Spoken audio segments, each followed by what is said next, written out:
इमरान रियाज खान इस वक्त वाहिद सहाफ़ी हैं जो सबसे ज़्यादा इस वक्त फ्लड रिलीफ का काम कर रहे हैं, और जब से फ्लड आया है वो तब से इन्हीं एरियाज़ में ही हैं। लेकिन जब इमरान रियाज ने एक जगह कैंप लगाया जहां पर आर्मी के 2 कैंप पहले से ही मौजूद थे, तो देखें इमरान रियाज को क्या कहा गया कि उन्होंने ISPR से ही सवाल पूछ लिया। इसके बाद आपको आर्मी चीफ का हालिया बयान भी सुनाते हैं जिसमें उन्होंने क्या कहा और इस पर इमरान रियाज क्या कहते हैं। और सऊदी वलीअहद इस वक्त बादशाह से भी ज़्यादा ताकतवर शख्सियत बन चुके हैं सऊदी अरब में, और उनको अब कौन सा नया ओहदा दे दिया गया है। डिटेल में जाने से पहले दोस्तों यहाँ आपसे आज का सवाल है कि फ्लड से इस वक्त जो लेटेस्ट रिपोर्ट्स आई हैं लॉसेस की, उससे पाकिस्तान को कितना नुकसान हो गया है।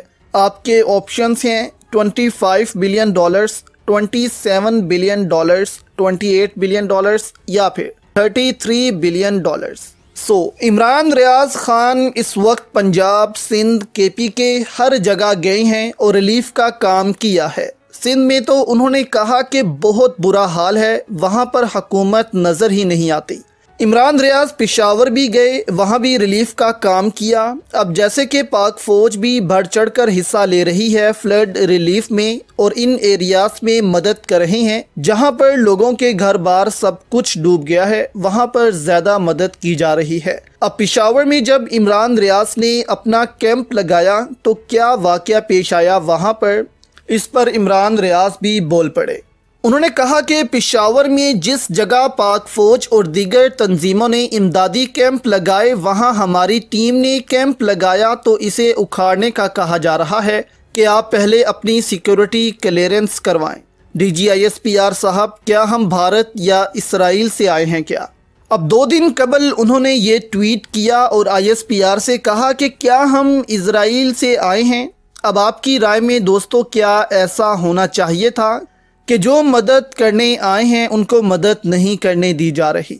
लेकिन अब यहाँ पर यह भी मुमकिन है कि इमरान रियाज को इसलिए कैंप ना लगाने दिया जा रहा हो वहाँ पर कि वहाँ पर जो भी कैंप लगा रहा है पहले वो सिक्योरिटी क्लियरेंस करवाता हो। इमरान रियाज क्योंकि इस वक्त पाकिस्तान में काफ़ी पॉपुलर हैं, उनकी जान को भी ख़तरा रहता है। रजीम चेंज के बाद से कुछ सहाफ़ी हैं जिनको काफ़ी थ्रेट्स मौसूल हो रहे हैं, लेकिन ये भी मुमकिन है कि वजह कुछ और हो जिसकी वजह से इमरान खान को वहाँ कैंप लगाने की इजाज़त ना दी जा रही हो कि आप यहाँ पर कैंप नहीं लगा सकते। ऊपर से इमरान रियाज का सवाल ठीक था कि क्या हम कोई इजराइल से आए हैं जो हमें यहाँ इजाज़त की ज़रूरत हो कि हम यहाँ पर कैंप लगा सकते हैं या नहीं, क्योंकि इस वक्त मुल्क में जो हालात हैं $28 अरब का नुकसान हो चुका है पाकिस्तान को। करोड़ों लोग इस वक्त बेयारो मददगार बैठे हैं। जो जितनी मदद कर सकता है इसको यहाँ पर करनी चाहिए और उनको रोकना नहीं चाहिए,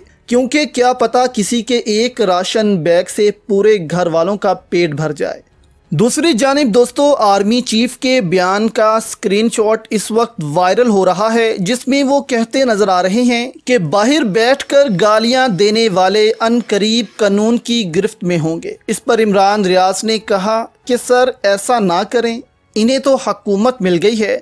एक और ट्वीट में इमरान रियाज ने कहा कि अल्ताफ़ हुसैन गिरफ्तार होने वाले हैं। यहाँ इमरान रियाज के कहने का मतलब ये है कि जो गालियां देते थे बाहर बैठकर यानी कि नून लीग, वो तो अब इक्तदार का हिस्सा है। इनसे अब क्या बदला लिया जाएगा? इनको तो इक्तदार देकर फर्श से अर्श पर बिठा दिया गया है। ऊपर से पाकिस्तान की अदालतों से मफरूर मुजरिम इसहाक डार वो भी पाकिस्तान वापस आ चुके हैं और हमारी अदालतों ने इस वक्त ग्रीन सिग्नल दिया हुआ है कि वापस आ जाओ, तुम्हें कुछ नहीं कहा जाएगा। और चोर को पाकिस्तान के खजाने पर लाकर बिठा दिया गया है। इससे आपको अंदाज़ा हो गया होगा कि पाकिस्तान का निज़ाम क्या है। दूसरी जानिब आपको बताते हैं कि सऊदी वलीअहद को एक और बड़ा ओहदा दे दिया गया है और वो अब सऊदी अरब में सबसे ताकतवर शख्सियत बन चुके हैं।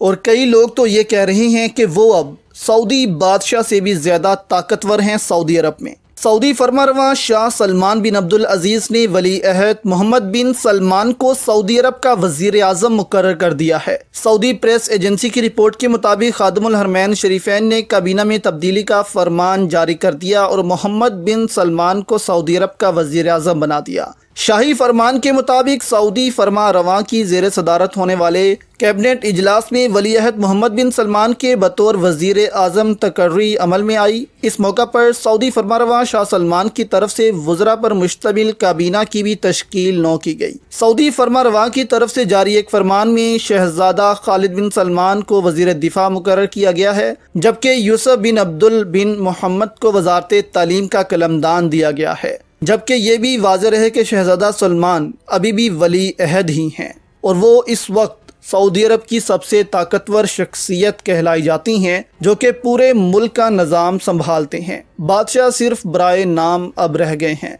और बादशाह के बाद फिर अगला बादशाह भी सऊदी अरब के वली अहद यानी कि मोहम्मद बिन सलमान को ही बनना है। अपने जवाब की तरफ दोस्तों वापस आएँ तो पाकिस्तान को इस वक्त 28 अरब डॉलर्स का नुकसान हुआ है। 11 अरब डॉलर्स सैलाब की वजह से हुआ है, घर बार सड़कें पुल जो टूटे हैं। इसके अलावा जो फसलों का नुकसान हुआ है वो भी इसमें ऐड करके पाकिस्तान को टोटल 28 अरब डॉलर्स का इस साल नुकसान हुआ है।